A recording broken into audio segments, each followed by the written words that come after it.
फोरनि जिखिनि स्टेप लानो गोनां बा इनिशिएटिभ लानो गोनां बिनि सायाव जोङो खौरांगिरि मेल खुंदों आरो बे बेलायाव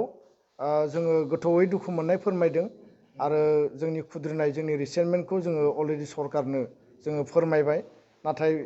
बिनि गेजेरावबो हाबाफारिफ्रा बा बे जेंनाफ्रा सुस्रांजायैनि थाखाय जों दिनै खौरांगिरि मेलखौ जों खुंदों से नम्बराव जाबाय जे पिजिटि टेट माने रिक्रुटमेन्ट थांनाय 7/9/2021 आव पिजिटि टेटनि थाखाय मोनसे एडभार्टाइजमेन्ट ओंखारदों बेयाव 2272 माने पस्टनि थाखाय एडभार्टाइजमेन्ट ओंखारदोंमोन दा बे एडभार्टाइजमेन्टआव बर' केन्डिडेटफ्रा बा बर' मिडियाम बेकग्राउन्डनि केन्डिडेटफ्रा एप्लाइ खालामनो हायाखै जिहेतु बेयाव बर' अपसन गैयामोन अपसन गैयिनि थाखाय बिथांमोना एप्लाइ खालामनो हायाखै आरो बे मेटारखौ लानानै जों आसामनि सोलोंथाइ मन्थ्रि डक्टर रनज पेगु आसामनि चिफ मिनिस्टारनिसिम जोङो मेटारखौ कनभे खालामदों आरो जोङो डिमान्ड खालामदों जे बेयाव बर' केन्डिडेटफ्रा बन्सित जानो मोना दा बे समाव आसामनि गिबि मन्थ्रि बिथाङा जोंनो एसुरेन्स होदोंमोन जे एबसु आरो थुनलाइ आफादजों सावरायनानै प्राय 400 पस्ट माने बर'नि थाखाय क्रिएट खालामगोन आरो 40टा जिखिनि हाई स्कुल आरो हायर सेकेन्डारि बेखौ बर' मिडियामाव आपग्रेड खालामगोन होननानै किन्तु बे हाबाफारिया दिनैसिमबो जाफुङाखै नै नम्बराव जाबाय जे आसामाव 4 लेंगुवेज फर्मुला इमप्लिमेन्ट खालामनो नागिरदों नाथाय जोङो दाबि होदों जे 3 लेंगुवेज फर्मुला जानांगौ होननानै जिहेतु अल इन्डिया 3 लेंगुवेज फर्मुला सोलिगासिनो दङ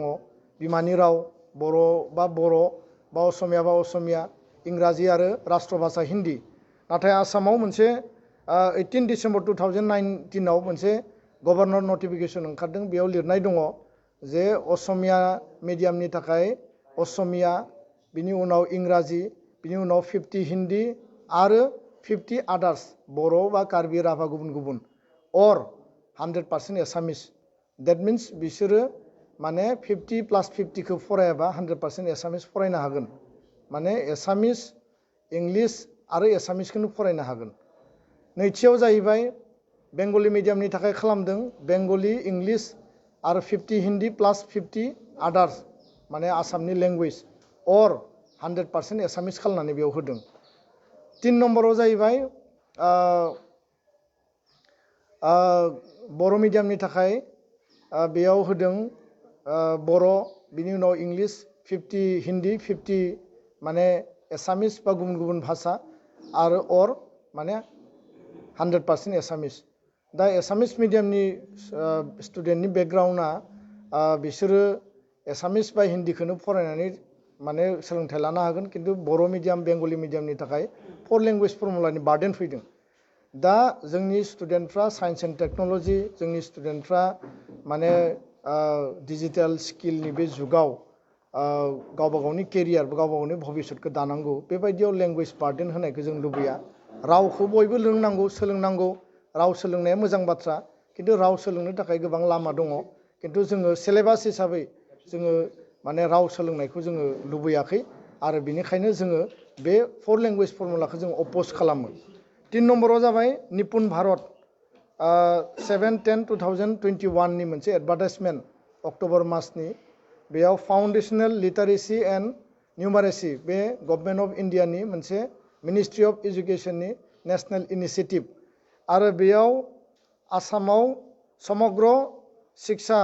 बिनि मिशन डाइरेक्टरा मोनसे एडभार्टाइजमेन्ट होदों स्टेट लेभेलनि कनसालटेन्ट डिस्ट्रिक्ट लेभेल कनसालटेन्ट आरो गुबुन गुबुन पस्ट आरो बेयाव कम्पालसरि खालामदों जे माने एसामिस आरो English proficiency in Assamese and English both written and verbal बे कम्पालसरि खालामदों जों दाबि खालामदों जे बर' केन्डिडेट बर' मिडियामनि थाखाय बेयाव बर' सोनांगौ आरो अकल जुदि एसामिस आरो इंलिशखौ कम्पालसरि खालायोबा जोंनि स्टुडेन्टफ्रा बन्सित जागोन 4 नम्बराव आसाम पुलिस रिक्रुटमेन्ट बे आसाम पुलिस रिक्रुटमेन्टनि थाखाय जोङो डिजिपि बिथांनो जाय चेयारमेन बे आसाम पुलिस रिक्रुटमेन्ट बर्डनि जोङो अलरेडि लेटार होबाय जे बिटिआरनि मोनब्रै डिस्ट्रिक्टआवल' बर' माने जों एग्जाम लिरनो हानाय बेयाव मोनसे सार्कुलेसन ओंखारदों आसामनि गोबां जायगायाव धेमाजि लखिमपुर गलाघाट बा नोङो कार्बि आंलं बा गुबुन गुबुन जिल्ला जेसेबां जिल्लायाव बर'फोर दङ जेराव बर' केन्डिडेट दङ कनस्टेबल बेयाव टटेल 2391 पोस्ट UB आरो 4271 पोस्ट AB कनस्टेबलनि थाखाय जि एप्लाइ खालामदों बिथांमोना बयबो बर'आव लिरनो मोननांगौ आरो बे मेटारखौ लानानै जोङो दाबि खालामदों आरो बेखौ लानानै सरकारा बिबेसना खालामदों होनना बुंदों खिन्थु दाबो डिसिसन होआखै दा बेखायनो जोङो खावलायदों सरकारखौ बिनि सायाव इमिडियेटलि डिसिसन लानो थाखाय आसाम जुडिशियेल सार्भिस एग्जामाव 2009 निफ्राय कुनु बर' केन्डिडेटआ बे एग्जामाव जिरायनो हायाखै बिनि गुबै कारना जाबाय जे बेयाव असमनाय बा गुबुन गुबुन केटेगरिनि जि एग्जाम बेखौ जोङो मोननो हायाखै आरो जायनि थाखाय जोंनि केन्डिडेट जोंनि स्टुडेन्टफ्रा बिनिफ्राय बन्सित जादों जिहेतु बर' रावा 8th शेड्युलाव हाबबाय बर' रावा आसामनि स्टेट एस'सिएट अफिसियेल लेंगुवेज जाबाय दा बेखायनो UPSC आरो गुबुन गुबुन एग्जामाव बर' रावखौ जिहेतु एप्लाइ खालामो आसाम जुडिशियेल सार्भिसा मानो एप्लाइ खालामनो हाया जोङो रेजिस्टार बिथांखौ लोगो हमनाय जादों एबसुनिफ्राय आरो बेयाव जाजेस कमिटिया बिनि सायाव डिसिसन लागोन जों मिथिनायाव बे एजेन्डायाव डिसकासनाव दङ फैबाय थानाय डिसेम्बर दानावनो बे जागोन बिनि उनाव बियो एग्जाम ब्रान्चआव थांगोन चिफ जास्टिसनियाव थांगोन हाइ कर्टनि बिनि उनाव आसाम सरकार आरो गभर्नरनियाव थांगोन नटिफिकेसननि थाखाय दा बेखायनो जोङो बुंदों जे बे एजेन्डाया पास जानांगौ आरो बर'आ इनक्लुड जानांगौ APSC क्वालिफाइं पेपार बेखौ लानानै नैबे साननैसोआव गोबां दावराव दावसि जादों बङाइगावनि आसाम सरकारनि जि केबिनेट डिसिसन बेयाव इंलिस आरो असमियाखौ उइथड्र खालायदों होननानै बे डिसिसनाव लिरदों किन्तु गुबैयै बेयाव इंराजिजों लोगोसे एसामिस बड' आरो बेंगलि बे इनक्लुड जानानै दंफायोमोन दा नुनायाव असमिया आरो इंलिसखौ नुदों किन्तु बर' आरो बेंगलिनि मेटारा फकासाव फैयाखै दा जिहेतु जोङो 8th शेड्युलाव हाबबाय आसामनि अफिसियेल लेंगुवेज जाबाय बे हिसाबै UPSC आरो APSC आव बर'जों लिरनो हानाय बा बर' लेंगुवेज पेपार लिरनो मोननाय बेबस्थाया जाबायमोन UPSC आव बे बाहाल दङ किन्तु आसामाव दिनै उइथड्र खालामनाय लोगो लोगो इंलिस आरो एसामिसखौ उइथड्र खालामनाय लोगो लोगो बर'आबो बेयाव उइथड्र जाफाबाय आरो जि दरजाया गेवबाय बेखौ बन्द खालामफिननायाव जोङो गोजोननाय मोनाखै दा बेखायनो UPSC नि बायदि APSC आवबो बेखौ बाहाल लाखिनांगौ जों बेखौ सरकारनिसिम दाबि लाखिदों मेडिकेल एडमिसनखौ लानानै जोङो मोनसे खेलिमेलि नुदों जे सा 8 माने नन बनाफाइड केटेगरिनि स्टुडेन्टआ ST रिजार्भेसन लिस्टनि खथायाव जोङो माने बे लिस्टआव फैनायखौ नुदों आरो बे लिस्ट मथेब्ला बिथांमोना कुनु कारनाव बेनि बनाफाइड केटेगरियाव गोलैया आरो बिथांमोना बे जायगाखौ आवग्रिनायनि थाखाय ST केन्डिडेटफ्रा बिनिफ्राय बन्सित जादों आरो गुबैयै बिथांमोना ST केटेगरिनि नंगौना नङा सार्टिफिकेटखौ सोर बबे जायगानिफ्राय बोरै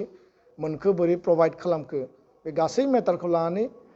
आसाम सरकारा मोनसे स्पेसियेल इनकुवेरि बहायनांगौ आरो जायनि गेजेरजों फेक्ट फाइन्डिं खालामनानै दायनिगिरिब्ला बेखौ साजा होनांगौ आरो जुदि बिसोरो रियेल जेनुइन ST बा बिनि थाखायबो बिनि सायाव नायबिजिरनानै बेखौ माने फोरमायनांगौ बे दाबिखौ जों लाखिदों दा बेखायनो बे मोनस्नि जि माने इस्यु बे इस्युखौ लानानै जोङो दिनै खौरांगिरि मेल आरो बेयाव कनसार्न डिपार्टमेन्ट अथरिटिखौ बिनि सायाव बेबस्था लानो खावलायबाय आरो नैथियाव आसामनि गिबि मन्त्रि डक्टर हिमन्त बिश्व शर्मा बिथांनि स्पेसियेल इन्टारभेनसनखौ जों लुबैदों आरो जुदि बे जाफुङाब्ला जोङो सरकारखौ प्रेसार होगोन आरो डेम'क्रेटिक जि फाइट बेखौ जों कन्टिनिउ लाखिगोन दा बेखिनिखौनो जों दिनै खौरांगिरि मेलनि गेजेरजों फोरमायबाय गोजोन्थों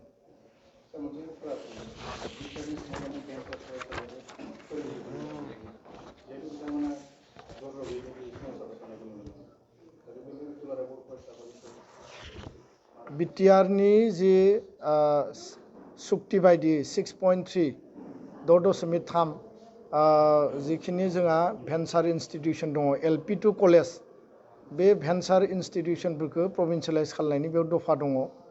आरो बे दफा मथे मोनसे कमिटि बानायनाय जाबाय RCJनि दा 1 बोसोर बारलांबाय बे कमिटिया माने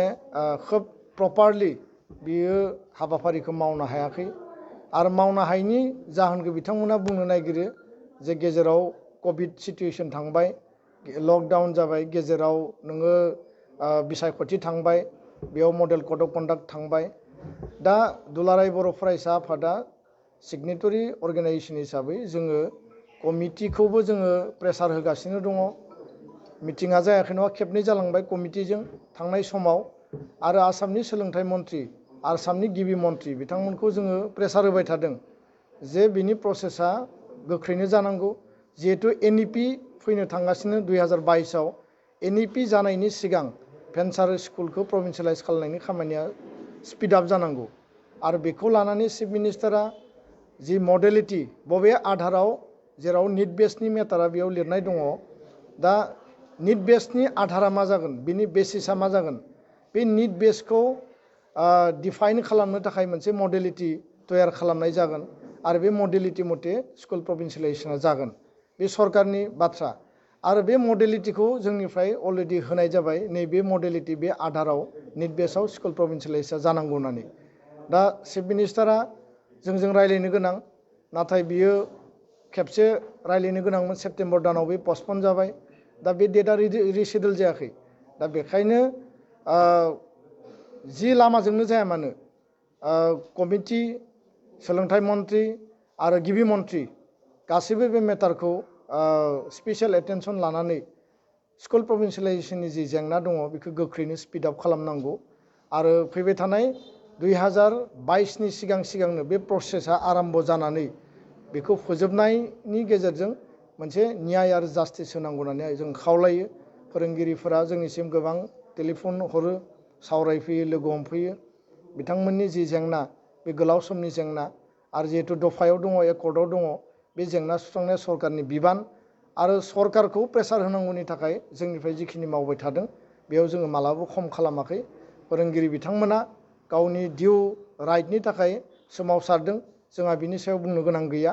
खारन बिथांमोना सरकारनिसिम खोमा सुहोदों नाथाय जोङो सरकारखौ दाबि खालामदों जे सरकारा बिनि सायाव गोख्रै बेबस्था लानांगौ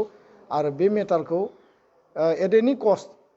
माने 22नि सिगां रिजल्भ खालामनांगौ होननानै जोङो दिनै फिन खेबसेबाव जोङो दाबि खालामदों आरो उननि समाव जोङो बेखौ सावरायनायनि गेजेरजों सलुसन खालामनायनि जिखिनि लामा राहाफारि लानांगौ बेखौ जोङो जेब्लाबो हाबा मावलांगोन